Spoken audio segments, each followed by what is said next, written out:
Hi.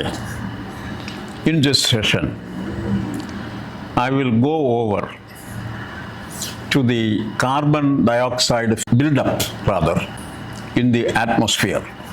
When I say the atmosphere, most people think about the atmosphere as a layer of gases that is dominated by science, based on science, nitrogen, oxygen, and under 1% of other gases, which includes the mighty these days carbon dioxide. Because we always hear about buildup of carbon dioxide due to our continued and rising use of fossil fuels, including petroleum and coal. When I say petroleum, I will have to include gas, so-called natural gas also. For an Indian audience, these days, natural gas is very familiar. This natural gas is actually methane, and that is what is actually imported into India as far away from the United States or from Qatar, and it is distributed to the consumer, domestic, as well as an automotive fuel to the hybrid cars as well as the auto rickshaws. So, our fossil fuel also includes coal and lignite. India is a country which is reliant for most of the electricity production. Like, for example, up to 70% of the electricity used in India is fueled by, the generation is fueled by coal. In other words, it is called thermal electricity. And we have only a very minuscule component of the nuclear thermal electricity. Our hydel projects are definitely an important input for the energy sector of India, but it is always less than, let us say, 20 or 18%. The reason is very simple. The reason is we are more reliant on thermal power, coal thermal, and now we are in a fast pace switching over to what is called non-conventional energy. The non-conventional energy is actually wind-generated electricity using wind turbines and also the solar PV. Keep in mind one thing, in Asia, the largest wind turbine generation is in the nation called our nation, in the Indian nation. And in Indian nation, our production is mostly, major part of it comes from the state of Tamil Nadu. As a nation, India is still in the backwaters of lower per capita production of electricity. And this is very bad for the country. And however, major part of the electricity production in the country has an unwanted byproduct, which is carbon dioxide. Keep in mind one thing, the carbon dioxide, including other trace gases in the atmosphere, is only under 1% of the total atmospheric gases. So still, this carbon dioxide, though below 1%, is very harmful. This harmfulness of carbon dioxide in the atmosphere, accumulation of carbon dioxide in the atmosphere, release of carbon dioxide by fossil fuel burning, etc., have been highlighted a century ago by a famous European scientist by name Arrhenius. And the suggestion was very simple. if you go on emitting carbon dioxide, it will be retained in the atmosphere. It will not escape from the atmosphere. Here I have to make a point. The atmosphere for scientific purpose is divided into at least three parts, and we all live in the troposphere, which is only 12 kilometers above the Earth's surface. And Mr. Arrhenius, or Professor Arrhenius, made the observation that the fossil fuel originating carbon dioxide is going to get accumulated in the troposphere, that is below 12 kilometers or within 12 kilometers, and will act as a heat shield from the escaping heat from different objects, natural as well as man-made, covering the Earth's surface, including seawater. In other words, the troposphere gradually gets on to higher accumulation, higher levels of carbon dioxide, leading to higher temperature.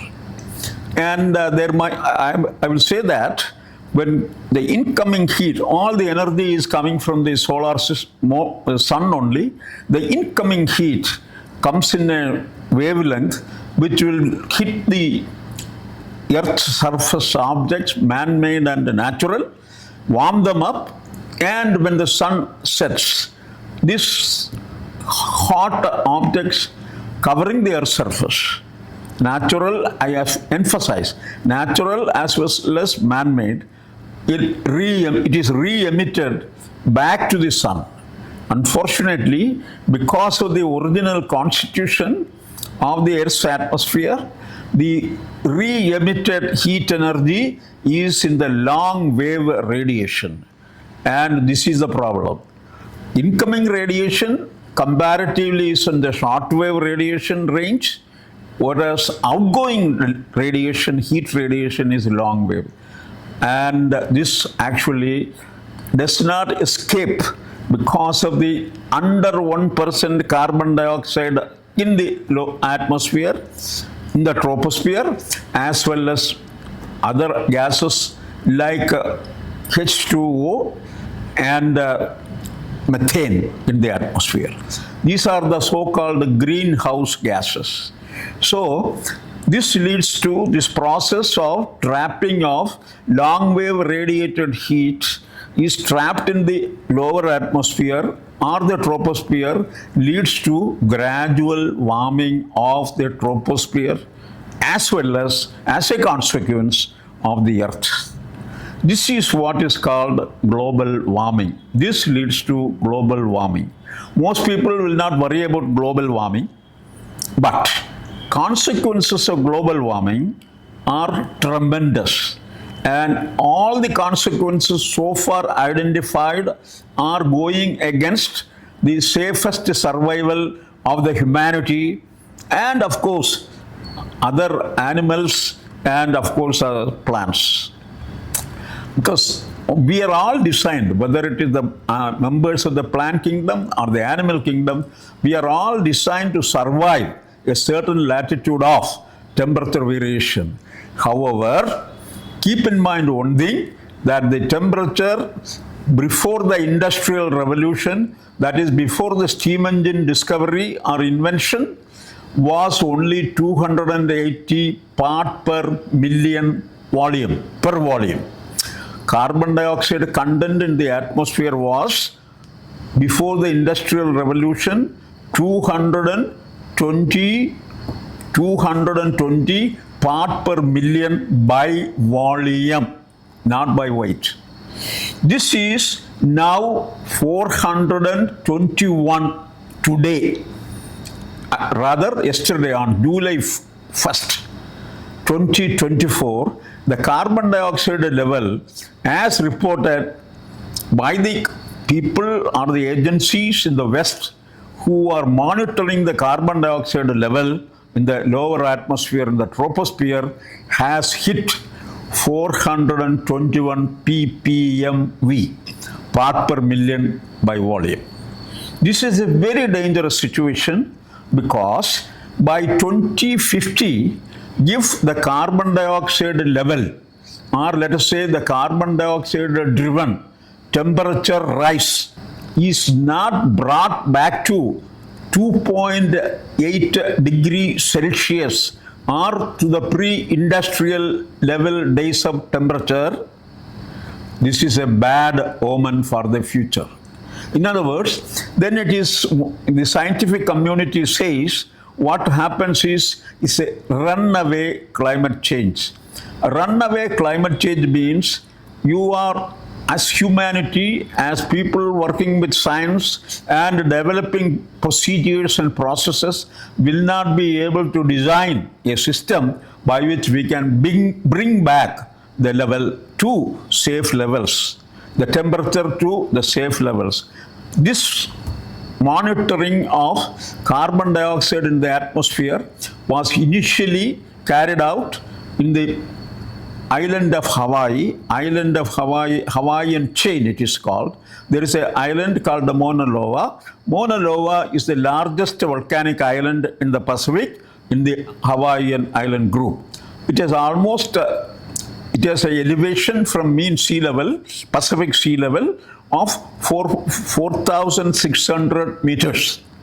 And one scientist by name, Charles Keeling, who started out as a postdoc in the University of California, then he went to University of Scripps Institution of Oceanography.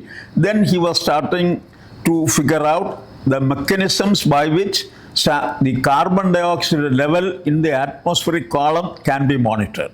And he and his team had developed sufficiently reliable machinery or instrumentation that is capable of monitoring the carbon dioxide content, which in fact, this has been the first laboratory in the world that was established in what is called Mauna Loa. A second lab was established in the South Pole, but then the operations had to be suspended. Even in Mauna Loa, due to financial problems, on one or two occasions, the operations had to be stopped. And then there was a volcanic eruption that also interrupted monitoring of the atmospheric carbon dioxide in the Mauna Loa lab. Now the advantage is that NOAA, National Oceanic and Atmospheric Administration of the United States government, they have started a similar program of monitoring what is called the carbon dioxide content in the atmosphere to the level of ppmv, as it is called, based on at least 60 stations built on the continental surface, earth surface. In fact, there are at least 30 or 30 stations that are operational today under NOAA administration in the United States. In other words, keep in mind one thing, the Scripps Institution and the Charles Keeling Laboratory works in the Mauna Loa, in the Pacific Ocean, Central Pacific Ocean, whereas there are a series of monitoring stations run by NOAA, National Oceanic and Atmospheric Administration, based on land, not only in the United States but in other parts of the world. And this is actually something which India has to try. In other words, all those transmitters, old-fashioned radio or TV transmitting towers, they have been proxying as platforms for building or fitting what is called the carbon dioxide monitoring instrumentation and relaying of the data. And the first station was built in in the state of Maine, on the top of obviously on the top of a hill only, because the tallest portion is the right portion for any kind of establishing a transmitter. And that has been also operational. Our data from the different stations on carbon dioxide level operated by NOAA is available for comparison with the Keeling Laboratory of what is called Mauna Loa. What is the advantage? In all science, one set of data is not enough. We need a cross-checking, and the NOAA facility enables this cross-checking. So anyway, yesterday, as per the data that is published every day, available of carbon dioxide content in the atmosphere stood at 421 ppmv. So, how does it matter to us? We have to bring this to 421 ppm back to 280 ppm. It is a hard task, but an achievable task, and definitely a required task if the nations and the national chiefs and administrators are concerned about the future of not this particular generation, but the generations to come. Therefore, my contention is, number one, we switch over to, as a nation, the entire world switches over to the non-conventional energy like solar PV and wind turbines. And India also does it, so that by 2030, as India has agreed in a COP meeting, we will be able to cut down the carbon dioxide emission by Indian industry and all undertakings by 50% by 2030. Only then, by 2050, we can hope to achieve the so-called pre-industrial level of carbon dioxide content in the atmosphere. Here, the work of Keeling, Charles Keeling, is a monumental work, and that is what paved the way for this kind of scientific knowledge and scientific understanding. This laboratory has been in operation right from 1958 until today, with some interruptions. Very interestingly, a lab operating in the United States, Hawaii is a part of the United States, one of the states, was shut down due to lack of funding twice. Of course, the third time it was shut down because of the volcanic eruption. So, this is something that we have to be very careful about. And my personal suggestion is, we have to stop burning the refuse as a nation, as an individual, as a community. Thank you very much.